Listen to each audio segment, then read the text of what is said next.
What's good? Dark Knight Gang and this thing. I'm Brandon. Bro, what culture ups and downs from WWE Clash of Champions 2020? You already know. This is a long video. If I have anything to say, which of course I am, I'm just going to speak over Simon. I'll try not to speak too much over Simon because we all love Simon. We want to see what Simon has to say. But I don't want to pause it. There's already a 24-minute video. I'll end up making it 30 minutes. You feel me? I'm excited to see what's going to happen with everybody. Alexa Bliss and The Fiend. Roman Reigns. Bro, let's just hop on into it. I can't believe I'm a WWE nerd. I just want to make something really Seth Rollins. Before we start today. Roman Reigns, if you're watching, you my tribal chief. You the head of the table. Okay. You the man. You doing all the work. I have said these words. I respect you. I bow down to you. Oh, Roman Reigns, we love you. Just don't come and whoop the absolute crap out of me. Tribal chief Roman Reigns, you my man. But we will get into all of that. So I guess Roman did something crazy. Yes, all right. The champions. Yet another pay-per-view in 2020, and my word, there are absolutely loads. It's done, it's in the books, but we don't put it to bed until we use this, the finger of power, which I always regret kissing, and yet do it every time, and we give the good bits an up, and we give the bad bits Shout out to my boy just Simon. How this thing rolls, let's do it, and up those downs for Clash of Champions.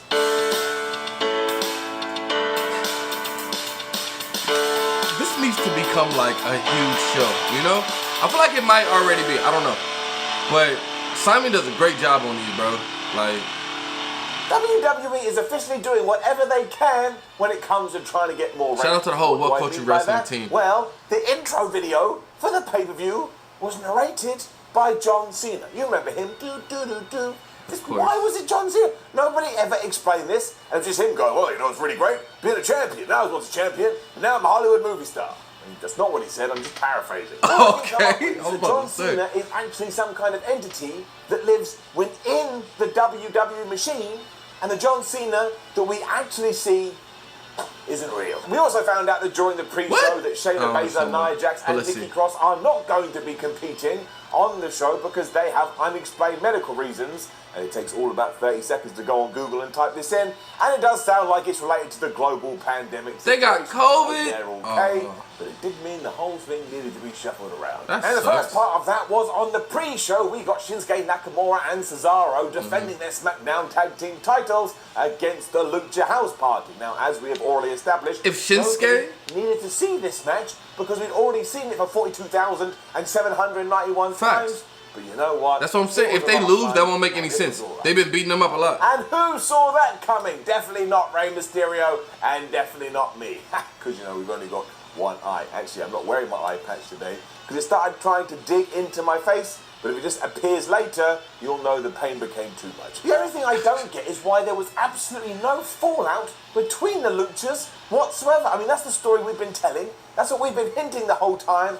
But now, the truth of the matter is, they just suck. Because they lost again, but as I've always said, that was always going to happen when you have a grandmother in your ranks. It did have a really badass finish though, where the Swiss Superman just did his big swing and chucked Kalisto right into Shinsuke Nakamura's knee, and yeah, then they just pinned them as the Lucha House Parties kind of looked around like, man, we're not very good at all, are we? I mean, we had a title shot to begin with, and now, you know, we got a reprieve and we tried again, and we found these guys had just got to break up yesterday. Also, now WWE, please move on from this. And given that we have to talk about the Raw Tag Team titles later as well, consider merging these championship belts.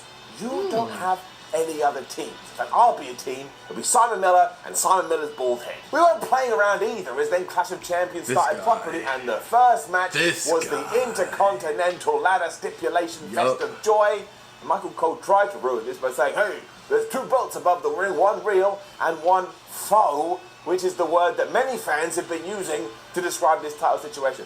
Put your hand up if you had used the word faux to describe it. The hand goes down, maybe you said fake, maybe you said didn't real, maybe you came up with a bunch of other things. But you wasn't saying faux. That aside, boy howdy, this was brilliant. I mean, once again, Michael was trying to ruin it when he called Jeff Hardy a rubber band man because he kept getting thrown off ladders and then getting back up again. And I've been sat here trying to think about that all day, and it makes no sense, but otherwise this was just exactly what you would want from a World Wrestling Entertainment ladder contest. I expect this fight to be good. You have three hard hitters. I still don't like Sami Zayn. He's a snake.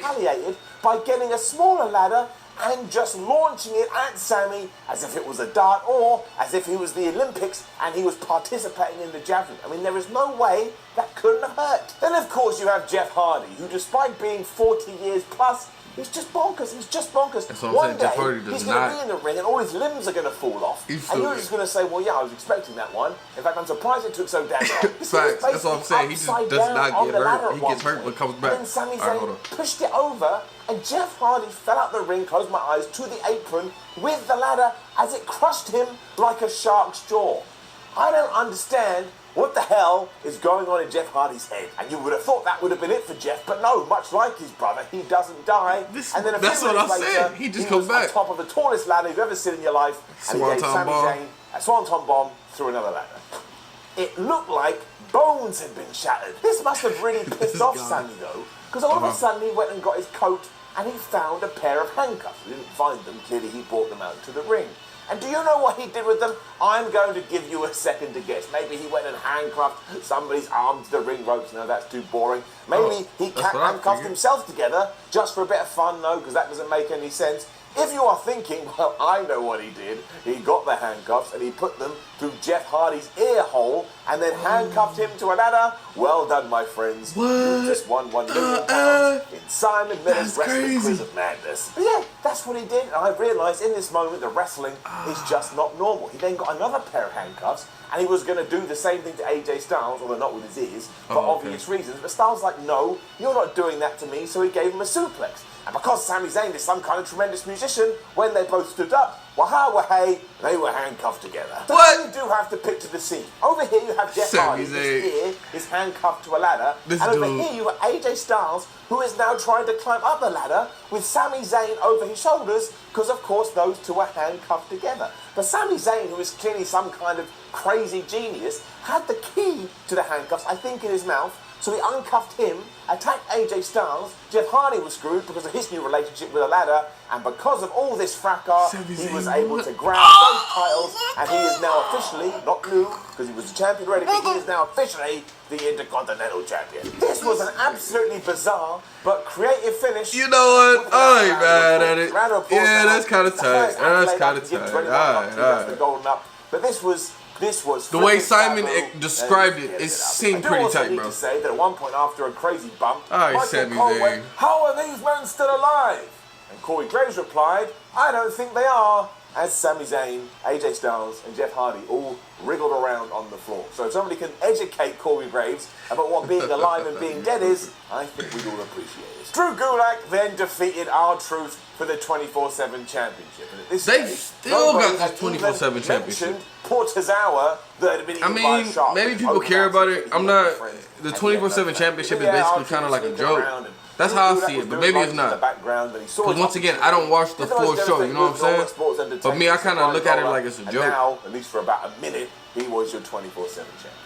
Ironically, all this stuff has jumped the shark. R-Truth was also, during this segment, dressed like the wizard in the sky. He had the hair, he had the beard, so now officially, within WWE canon, that character exists. I'm also obviously going to send a cease and desist to WWE. I'm 99% sure you can trademark characters that you yourself ripped off from somebody else. Two things that happened. Number one, Samoa Joe was back on Raw commentary, and that made me very pleased. It made me very, very happy. And two, Zelina Vega and Asuka had a match that far exceeded expectations. Okay. It's pretty darn enjoyable. Okay. I like them both. Is that we didn't I like give them both. Vega the majority of the matches because she's the bad guy and she was eventually going to lose. No, screw that, flub that. That's not what we're about. Asuka is the champion. Asuka is the Empress of Tomorrow. Asuka is the person that nobody's ready for. So what she did is she essentially kicked Zelina's ass throughout all of this, with Vega getting the occasional flurry in there to make you go, maybe you're going to win. But obviously you're not. There was this really cool near fall towards the end where Zelina was able to get out of the Asuka lock. Okay. That was like so smooth. It made me feel I personally think Asuka should win because Asuka were there a few deer in the headlight moments throughout all of this? Of course there were, but did it bother me? I like Zelina Vega too, though. This isn't Asuka's first rodeo, though, whatever that means. So when she did kick out of this near fall, she just went straight back to the Asuka lock and Zelina Vega tapped out, meaning that Asuka is still your Raw Women's Champion. Figures. And that's Figures. a satisfying thumbs up. Yeah, the only figures. issue I had Figures. is with what came next, because Charlie Caruso was Zelina here Vega to did some interview shady Asuka, look. who said that she thought Zelina Vega was the best fighter on the Street Fighter roster. But she didn't say that. She thought she did really well and that she was a little bit of a firecracker. To show some respect, Zelina Vega was then back and she bowed her head, and like an absolute nutty, Asuka did the same, and you already know what happened. Zelina kicked her in the just head or kicked something. her Of course. right in the skull. I can only assume that this means this feud has to continue, and there's just no need. I mean, Zelina Vega just basically asked for a title shot, and that's why she got it to begin with. And also, in the world of reality, the only reason WWE feels the need to go back to this is because their women's division has been disintegrated, and they don't have any other competitors or opponents ready. It's not good. That is bad. I'm also not interested in seeing this match again. Down. It's just so short-sighted. They have to big up Zelina Vega more in order for her to beat Asuka. You know what I'm saying? Because Asuka's known as one of the best. I'm putting it back on. Ooh, Metal Gear. Also, my doctor has been watching his ups and downs. Of course, he hasn't because he doesn't watch wrestling. I'm sorry, I should have had it on. It just, sometimes it irritates it more. Let's just move on. We then moved into unnecessary rematch territory because not only did we have Apollo Crews versus Bobby Lashley for the United States Championship, which let's not forget, I had actually forgotten about. Two big buff until bald we were head on black Raw, homies. Apollo Crews was walking to the ring going, "You thought I forgot about you, Bobby?" And I was like, oh shit. Yeah, I didn't know they were actually fighting did. either. We were also having the Street Profits taking on Angel Garza and Andrade for the Raw Tag Team Championships. And I did the math, it's actually for the 3,292nd time. Now there's no getting away from the fact that neither of these matches should have happened. The WWE has kind of dropped the ball with both the US and the Raw Tag Team title situations. But given that we had them back to back here, and they were just a couple of random matches on a random September pay-per-view, well, they were actually fine. And they Yeah, 'cause just all the did their wrestlers job, are good. to be honest. The Hurt Business, Sans, Cedric Alexander, for some reason, were in Bobby Lashley's corner. They didn't Alexander really for do some anything reason. apart from Facts. just laugh That's and so shout at him random. like, Apollo Crews, you're such a loser. And eventually Crews did tap out to the Hurt Lock, which, my word, is yet another name for that flipping fool Nelson. Can we just decide on one? We've had the Bobby Lock, the Lashley Lock, I don't know, Bobby's train of fun into Groin Town, whatever the hell that would be. If you want to call it the Hurt Lock, just call it the Hurt Lock. Anyway, Apollo Crews taps out, and that made me laugh because he tapped out on his bald head. And as already said, it was the same for the tag title match, although we can never do this again. We've been seeing this one a lot. My other eye out, just so I Exactly. have to witness it, although there was this one really cool spot when Angel Garza gave this Spanish fly to Montez Ford. It was like looking at the picture. And yes, look, I know the finish was all screwed up, but we've talked about it before, and we'll talk about it again here. If it means protecting human beings and not putting their health at risk, then I'm all for it. Because basically, Dawkins gave Andrade a powerbomb, and he got the 1, 2, 3, although he didn't, because Andrade clearly kicked out a 2, but the referee counted the 3 anyway. This also completely baffled the commentators, who then had a big argument about what had happened, and yes, was it uncomfortable to watch? You bet your ass. But the reason this happened is because at the time, Angel Garza was on the outside, and it seemed like he was legitimately hurt, so they just decided to stop the match, and they tried to do it within the context of wrestling being a real sport. But again, it's about protecting the humans, PTH, which is something that I'm never going to get upset about. Imagine I stood here and go, That's understandable. Can't believe the finish. No, that's understandable. The homie was hurt, so they had to end it. Angel Garza was seriously hurt. Would that make you feel good? No, it would not. It wasn't like Andrade and Angel Garza were meant to win anyway, so whatever. Just the big point of all of this is, please, I'm begging you, WWE. I'm even bending down. Never do this again. Never do this again. Even when we get to the year 2042, don't even think about it. There's no nostalgia. We've done everything we can with these two teams until the end of time. I will do whatever I have to do not to see this ever again. In other news, the draft is going to be back. Oh. You know, for the past year, Raw and SmackDown guys have They about to switch up the rosters. I like it. But in early October, it will start on SmackDown, then it will finish. You want to know why? Because SmackDown is fire and Raw is kind of right now.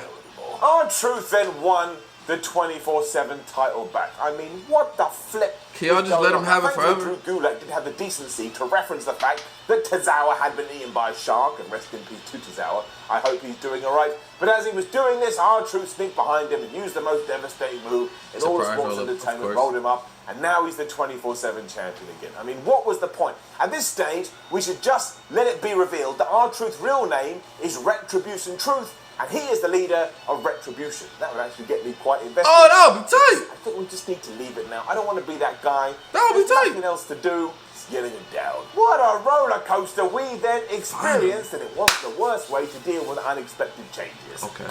Because Bayley arrived for her would-be match with Nikki Cross, but of course Nikki wasn't here because she's not medically cleared, so Bells just laughed like, ha ha ha, what an absolute loser. She then said, but what I will do is I will challenge anybody in the back to a title match right now. And then she waited all of around about 2.2 seconds before turning to the ref and going, well, nobody's coming, raise my hand, I win. But then from nowhere, Asuka's music hit, and I thought that was really cool because, again, I wasn't expecting it. I was like, well, I'm always down for Bayley versus Asuka, so I plugged and tuned myself in. And even though it did have an absolutely crappy finish, because it was a DQ, because halfway through Bayley just got mad and walloped her with a chair, we clearly did this because WWE had an angle that they wanted to pull off regardless, so they just found a way to get to it anyway. Who is going to get upset? I see what you're saying. One guy on Reddit, but flub him. Because yeah, from nowhere, Sasha Banks was here and she started to get her revenge against Bayley using a handy steel chair. When the SmackDown Women's Champion tried to come back at her, Sasha thankfully had a kendo stick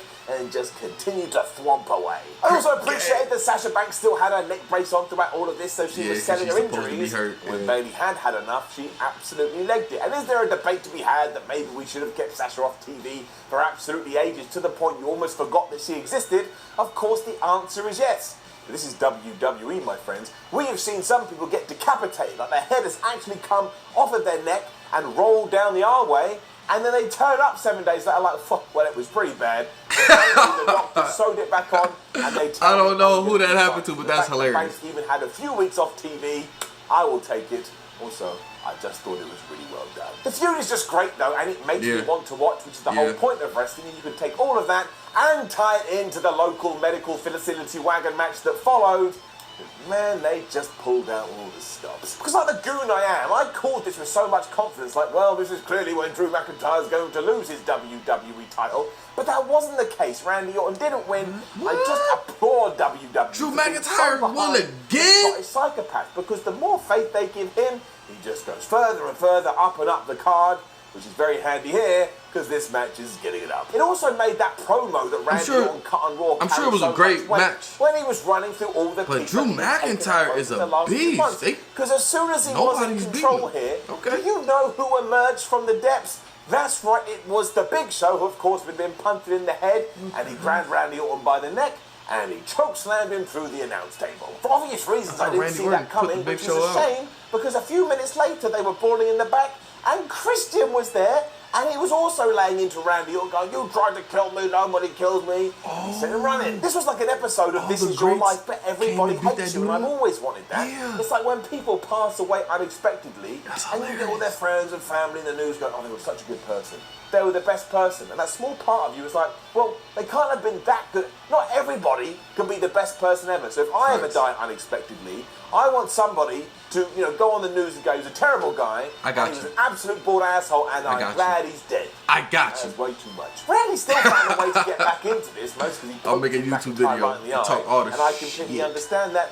And then he smashed the WWE champion through the windscreen of the ambulance. And what is the deal with that happening in wrestling recently? It happened in the AEW Street Fight. It happened with Big E and Sheamus on SmackDown. It's happening here. Somebody needs to sort this out, because Drew McIntyre's back looked like it was gonna bleed to death. This should have been it too, but by this point you were expecting the obvious, and look at that. See, was it bad? No, it actually ticked all your boxes. It's like when you watch a romantic comedy. Do you watch a rom-com and expect it to end with Arnold Schwarzenegger kicking down the door and like gunning both of the leads down while saying one-liners? No, you don't. You expect them to fall in love and get married. And that was a weird example, but okay.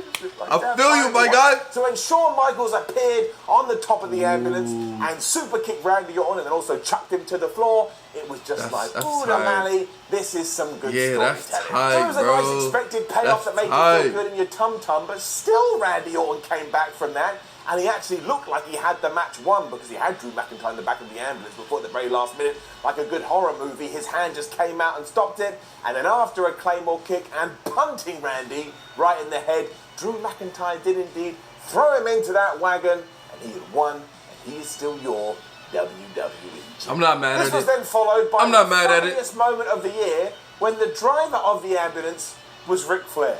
So what was he doing, and what was I meant to take away from this? Because one, what was he going to do if Randy Orton had won? Like driven off really mad, like damn it, this didn't work. All the goats came back and got their revenge. And That's two, dope. Am I That's meant to dope. assume that Ric Flair I didn't expect has fallen that. on That's hard cool. times and is now an ambulance driver? Because why else would he be in that seat? Still though, great job, great ending, great all around. that's kinda and tight, you made bro. me thinking to That's yourself, kinda tight. oh, the feud is now over. But you have forgotten about 4 words, because can you say hell in a cell? If you've just tried to say it and you can't, please go and see a doctor. It meant our main event was Roman Reigns versus Jey Uso for the Universal Champion, and my word, Roman Reigns is just the best, and yes, he came out here topless, so there you go, all your dreams have come true, and Jey Uso is just the guy I need in my life as my best friend. He's getting up. It was kind of interesting at first because I thought this may only go 5 minutes with Reigns absolutely destroying his cousin. And while he did give him a bit of a whipping, this went quite a lot of time.